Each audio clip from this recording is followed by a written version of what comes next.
Shalom, hari ini kita akan renungkan kitab 1 Samuel pasal 22, teksnya ayat 1 sampai 10, dan sudah dibagi dua paragraf.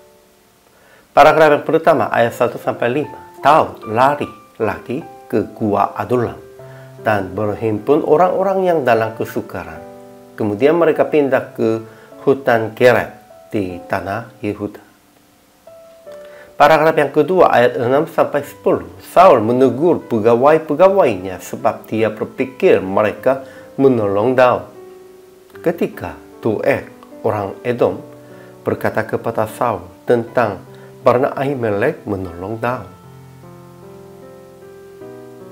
Kesimpulannya, kemudian Daud lari lagi ke Gua Adulam dan berhimpun semua keluarga Daud dan orang-orang yang dalam kesukaran sekitar 400 orang.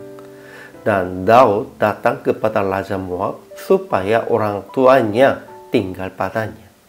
Tetapi Gad, Nabi, berkata kepada Daud akan pergi ke tanah Yehuda. Jadi mereka pindah ke hutan Keret di tanah Yehuda. Kemudian Saul yang mendengar berita Daud menegur pegawai-pegawainya sebab ia berpikir bahwa mereka menolong Daud. Dan ketika Doeg, orang Edom, berkata kepada Saul tentang pernah Ahimelek menolong Daud. Ajaran tentang Allahnya, Tuhan tetap memperhatikan Daud dan mengutus Gad, nabinya, kepada Daud dan berfirman, janganlah tinggal di kubu gunung itu, pergilah dan pulanglah ke tanah Yehuda. Itu karena Daud sedang berhenti bergaulan dengan Tuhan dan juga supaya Daud menanggung sebagai pemimpin Israel. Inilah kehendak Tuhan dan rencana Tuhan. Ajaran tentang manusianya. Pertama, Daud lari ke Gua Adulam dan berhimpun orang-orang yang dalam kesukaran. Kemudian ia datang kepada Raja Moab dengan orang tuanya dan tinggal di kubu gunung. Tetapi Daud kembali ke tanah Yehuda sesuai dengan firman Tuhan yang disampaikan oleh Gad, Nabi. Memang pentingnya begitu. Daud sedang tidak mendengar. Tetapi pada waktu mendengar Tuhan oleh Nabi Gad, dia tetap taat kepada Tuhan.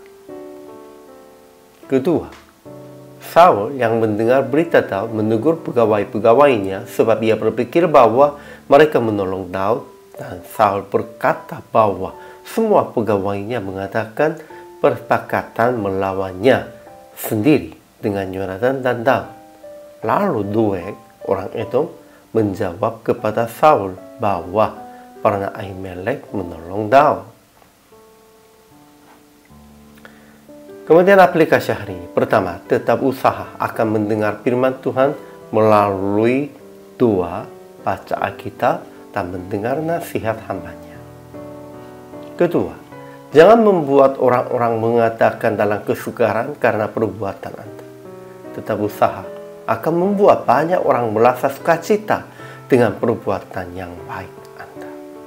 Pentingnya begitu. Jangan susahkan orang yang lain.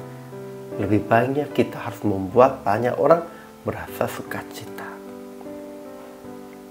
Akhirnya praktik hari ini melindungi dan menghibur orang-orang yang berhimpun sebab kesukaran dan usaha akan orang-orang merasa sukacita karena perbuatan yang baik Anda yang melakukan sesuai dengan firman-Nya. Kehidupan inilah kewajiban bagi hamba Tuhan dan kepada semua orang percaya. Hari ini juga selama melayani, Tuhan Yesus memberkati.